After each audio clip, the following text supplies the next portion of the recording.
नमस्कार, मी पंजाब डक ते कोल्हापूर जिल्हा, सातारा जिल्हा, इचलकरंजी, राधानगरी, पुणेच्या पश्चिमेला, त्याच्यानंतर इकडं कोल्हापूर, त्याच्यानंतर निपाणी, बेळगाव, कर्नाटक, त्या परिसरामध्ये कर्नाटककडे देखील राहणार आहे. इकडं लातूरकडं, उदगीरकडं, नळदुर्ग, अक्कलकोट परिसराकडं, त्याच्यानंतर किल्लारी जिथं भूकंप झाला तिथं देखील, त्याच्यानंतर इकडं उदगीरकडं, नांदेडकडं, आदिलाबाद मध्ये सांगायचं झालं तर 17, 18, 19च्या दरम्यान दक्षिण महाराष्ट्राकडे पाऊस थोडा सुरुवात होणार आहे.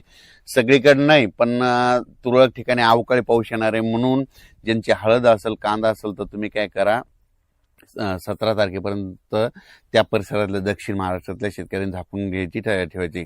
कारण की राज्यामध्ये 17, 18, 19च्या दरम्यान पाऊस येणार आहे.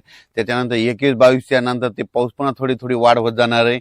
म्हणून हा अंदाज लक्षात यायचा. मग त्याच्यानंतर तो पाऊस नाशिककडे जाईल, पुन्हा नंदुरबारकडे जाईल, धुळेकडे जाईल, जळगावकडे जाईल.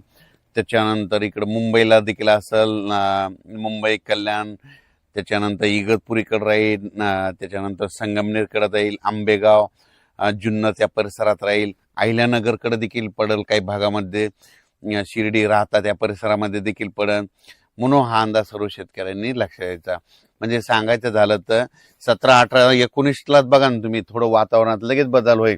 पण आज 15 आणि 16 2 दिवस मात्र असं उन्हाची तीव्रता वाढत जाणार आहे, 43 अंशापर्यंत जाणार आहे. मात्र ही अंदाज सर्व शेतकऱ्यांनी लक्षात घ्यायचा. तुम्हाला एक सांगायचं झालं तर म्हणजे 17, 18, 19च्या दरम्यान राज्यामध्ये ढगाळ वातावरण राहणार आहे.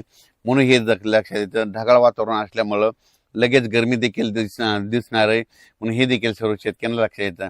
सांगायचं झालं तर 17 ते 25च्या दरम्यान राज्यात ढगाळ वातावरणच राहणार आहे. म्हणून हा अंदाज राज्यातल्या सर्व शेतकऱ्यांनी लक्षात घ्यायचा. मग सांगायचं झालं तर विदर्भामध्ये देखील नागपूर जिल्हा झालं, वर्धा जिल्हा झालं, भंडारा जिल्हा झालं, त्याच्यानंतर यवतमाळ जिल्हा झालं, वाशिम, हिंगोली, अकोला, बुलढाणा, अमरावती ह्या परिसरामध्ये देखील काय होणार आहे, म्हणजे ह्या 22 ते 24च्या दरम्यान वातावरणात बदल होणार आहे. म्हणून विदर्भातल्या त्या शेतकऱ्यांनी देखील अंदाज लक्षात घ्यायचा. कारण की त्या भागात देखील थोडं पावसाचं वातावरण होणार आहे. हे अवकाळी पाऊस सगळीकडे नाही पडणार, पण राज्यामध्ये वातावरणामध्ये खूप बदली झालेली दिसत. म्हणून हे लक्षात येतं. मराठवाड्यात देखील तुम्हाला एक सांगू इच्छितो, मराठवाड्यात देखील 17 तारखेला म्हणजे काय होईल, आभाळ येणार आहे 17, 18, 19च्या दरम्यान. मग मराठवाड्यामध्ये लातूर जिल्हा आहे, त्याच्यानंतर धाराशिव जिल्हा आहे, इकडे नांदेड जिल्हा आहे. त्या परिसरामध्ये काय होईल, काही नळदुर्ग झालं, किल्लारी झालं, उदगीरकडं, त्याच्यानंतर बसव कल्याण, अक्कलकोट ह्या परिसरामध्ये थोडा पाऊस आलेला दिसेल. म्हणून हे लक्षात घ्यायचं. ज्यांचा हळद असेल, कांदा असेल, झाकून घ्यायचे.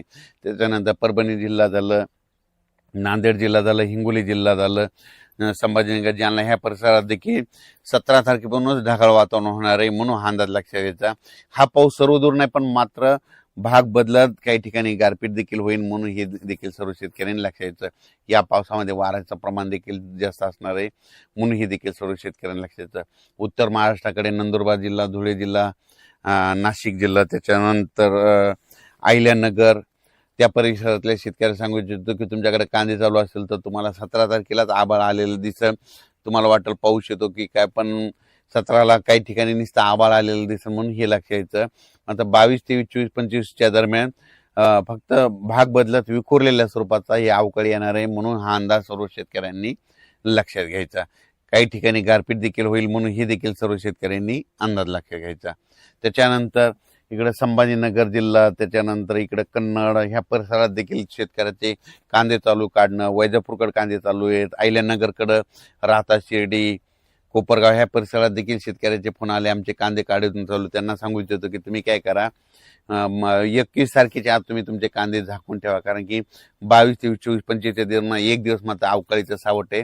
म्हणून ते देखील त्या शेतकऱ्याने लक्षात घ्यायचं. ह्या पावसात देखील राज्यामध्ये गारपीट देखील आहे, वारं देखील आहे, विजा देखील आहे. ही अवकाळी आहे. म्हणून ही देखील सर्व शेतकऱ्यांना लक्षात. खास करून कोल्हापूर शेतकरा, शिरोळ कारखाना, दत्त शिरोळ कारखाना त्या परिसरात, निपाणी, कर्नाटक, बेळगाव त्या परिसरात जरा जास्त गारपीट होणार आहे. म्हणून त्या तंबाखूच्या शेतकऱ्यांनी देखील काळजी घ्यायची. त्याच्यानंतर इकडं तेलंगणात देखील काही ठिकाणी गारपिटीसह पाऊस पडणार आहे. म्हणून तेलंगणातल्या देखील शेतकऱ्यांनी हा अंदाज लक्षात घ्यायचा. त्याच्यानंतर इकडं सातारा जिल्ह्यातल्या शेतकऱ्याचे आंबे देखील आहेत म्हणून त्यांनी देखील हा अंदाज लक्षात घ्यायचा. पुणे जुन्नर पुणेकरांना देखील पाऊस पाहायला भेटेल. पुणेकरांना देखील हे अंदाज पुणेकरांना देखील लक्षात घ्यायचा. मुंबईला देखील हे पाऊस अवकाळी पाहायला भेटेल म्हणून मुंबईकरांना देखील हे अंदाज लक्षात. मुंबईकरांना काही ठिकाणी गारपीट देखील पाहायला भेटेल. पुण्याकडे देखील काही ठिकाणी गारपीट पाहायला भेटेल. जुन्नर आंबेगाव त्या पट्ट्यात देखील गारपीट पाहायला भेटेल म्हणून ह्या अहिल्यानगर जिल्ह्यातल्या शेतकऱ्यांनी देखील अंदाज लक्षात घ्यायचा. म्हणजे सांगायचं झालं तर 26 तारखेपर्यंत वातावरण खराब आहे.